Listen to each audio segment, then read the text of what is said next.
Earlier in the semester, we touched on the normal distribution and the empirical rule. It was really just more of a teaser. We didn't go into it in a lot of detail. But in Unit 7, it's pretty much all about the normal distribution. And when you're talking about the normal distribution or normally distributed continuous variables, you need to talk about the empirical rule. And I'm going to talk about the empirical rule in more detail and give you several examples of how the empirical rule can be used, can apply to a data distribution. This rule applies to normally distributed continuous variables. In some instances, if the sample size is large enough, it can also be applied to random discrete variables. Sample size is the important variable there. If your sample size is large enough, you can use a lot of the normal distribution rules and methods to work with discrete data. And I will talk about that at the end of Unit 7. There won't be a separate video for it. You'll have to be in class to hear that discussion, but we will discuss it as the very last topic in Unit 7. The empirical rule on the surface is very simple, and it is very simple. This rule or these rules have been established over years and years, decades and decades of research by statisticians. It's been found that 68.26% of all scores in a distribution, again, normally distributed data, are going to be between one standard deviation below the mean and one standard deviation above the mean. That -1, that means one standard deviation below the mean. The mean is at center point. 95.44% of our observations are between two standard deviations below the mean and two standard deviations above the mean. 99.74% of our scores in the distribution are going to be between 3 standard deviations below and 3 standard deviations above the mean. Again, this is just a basic introduction. It'll make more sense once I work through a couple of examples of how we can use this. Generally speaking, the empirical rule, the normal distribution, can be used for finding probabilities. Finding probabilities can be used for making predictions. It can be used for all kinds of analysis problems that we run into in the business world and other disciplines as well. So let's go ahead and learn a little bit more about the empirical rule by looking at a problem. The data that we're working with here are hypothetical data made up for these illustrations, and it has to do with monthly mortgage payments in the state of Oklahoma. For our purposes, we're assuming that the monthly mortgage payments in Oklahoma have a mean of $1,350 and a standard deviation of $225. We're also assuming that the observations are normally distributed in the population. And I'll talk about this more as I go along here, but for our purposes, our standard deviation value, we're dealing in raw units here. We're dealing in the actual units. A standard deviation, one standard deviation is equal to $225. So, using the empirical rule, what percentage of monthly mortgage payments in the state of Oklahoma are above $1,350? Or we could ask that question differently and thinking in terms of probability. Let's say we wanted to randomly select one mortgage from all the mortgages in the state of Oklahoma.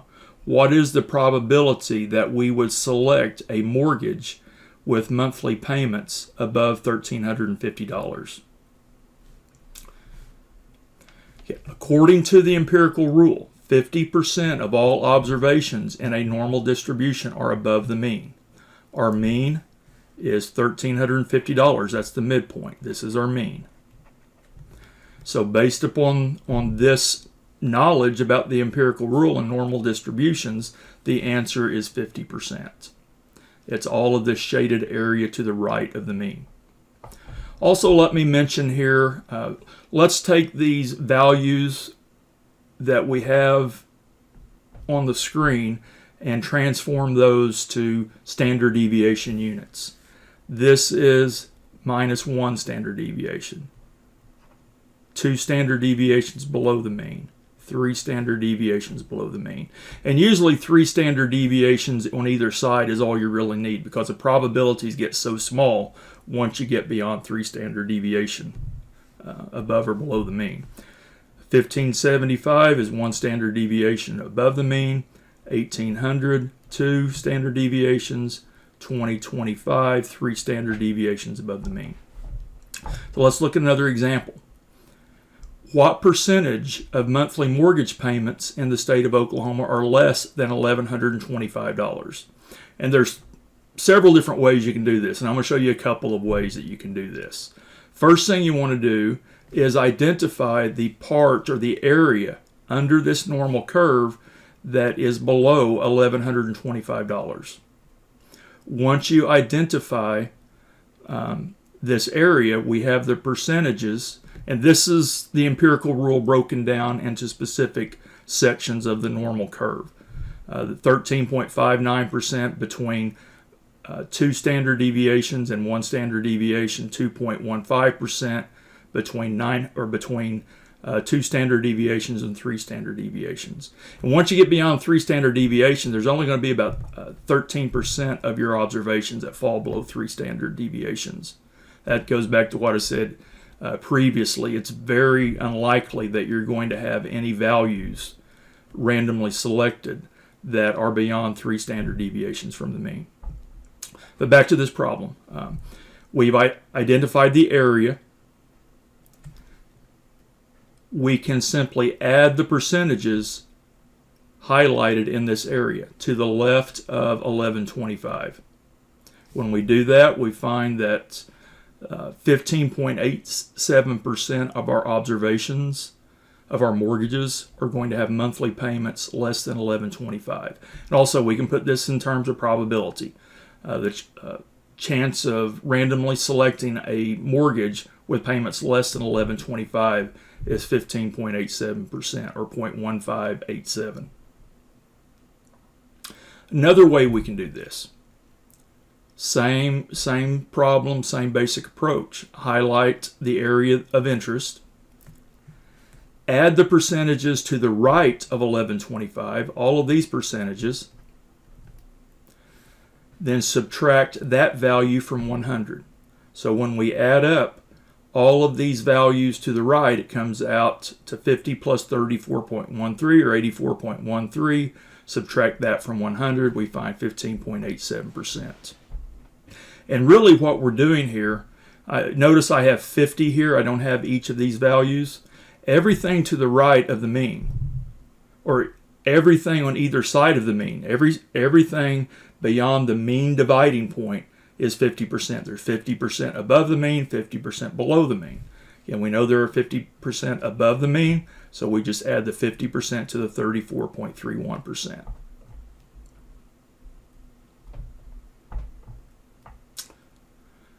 Okay, a little more involved question here. We have an auditor involved in an auditing process. An auditor randomly selects one mortgage from all the mortgages in Oklahoma. What is the probability of them selecting a mortgage with payments between $1,125 and $1,575? That's, in other words, what's the probability of selecting a mortgage that's 1 standard deviation below the mean and 1 standard deviation above the mean, or a mortgage between these 2 deviation points within our distribution? Highlight the area of interest. In this case, it's those middle sections. Add those probabilities. We find that there's a 0.6826 probability that a randomly selected mortgage will have a mortgage payment between $1,125 and $1,575. Another example. Same scenario basically, but the auditor is interested in selecting a mortgage with payments between $1,575 and $2,025. Highlight the area. Here we're going from 1 standard deviation above the mean to 3 standard deviations above the mean. Add those together. Probability is 0.1574 or 0.16 if we round to two places, that we will randomly select a mortgage having a payment within this range, a monthly payment within this range. Let's look at another one. An auditor randomly selects one mortgage from all the mortgages in Oklahoma. What is the probability of them selecting a mortgage with payments less than $675 or greater than $2025? Again, we're looking at this area out in the tails here. What is the probability of selecting a mortgage that's in that part of our distribution? First of all, we need to find the probability above 2025 and below 675 and simply add them together. We've got 0.0013 below 675 and the same value above 2025. So our probability of randomly selecting a mortgage with payments less than 675 or greater than 2025 is 0.0026. Very small probability. Much greater probability that we will select a mortgage that's not in this area. And this next example kind of goes along with this one to illustrate that even further. Okay. What is the probability of selecting a mortgage with payments between 675 and 2025? This area is the area we're looking at. We can find this area 2 different ways. We could add all these values up. It would be easier, though, to add the areas beyond each of these points, then subtract that from 1. Again, add the probabilities of mortgage payments below 675 and payments greater than 2025, subtract that sum from 1.0. And we find that 99.74% of our mortgages are between 675 and 2025. There's a 99.74% probability that a randomly selected mortgage is going to fall within that range.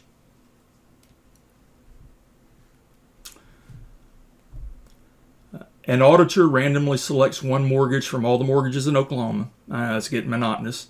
What is the probability of them selecting a mortgage with payments greater than $1125? We're looking at this area, everything above $1125. We did below $1125 previously, and they kind of go together, the 2 problems. Again, we know that half of all the mortgages will have payments greater than $1350. We know that 34.13% of mortgages will have payments between $1125 and $1350. So we can just add 3413 to 50 and come up with our probability.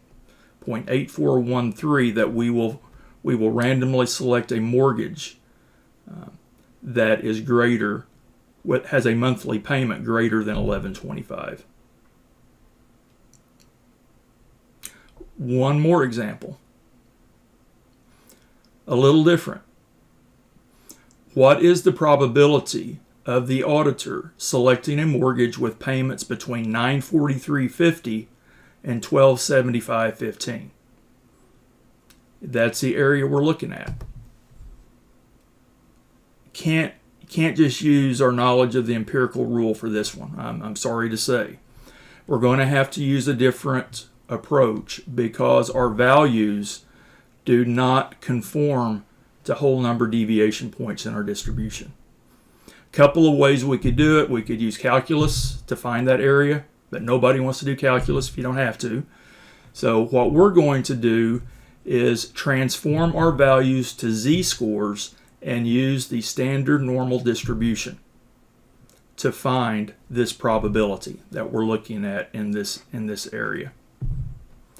The standard normal distribution is also referred to as the z-distribution. I tend to call it the z-distribution because we usually are using that with z-scores. And I'll talk more about what we mean by a standard normal distribution, what we mean by z-scores in a subsequent video. I'll show you how to solve this problem in another video. what I want to do in this last slide is give you some tips for solving these types of problems that you'll see on the final exam. First tip, draw everything out. Draw out the normal curve. Label your drawing. Shade in your areas of interest. In the other examples, I do this all with PowerPoint.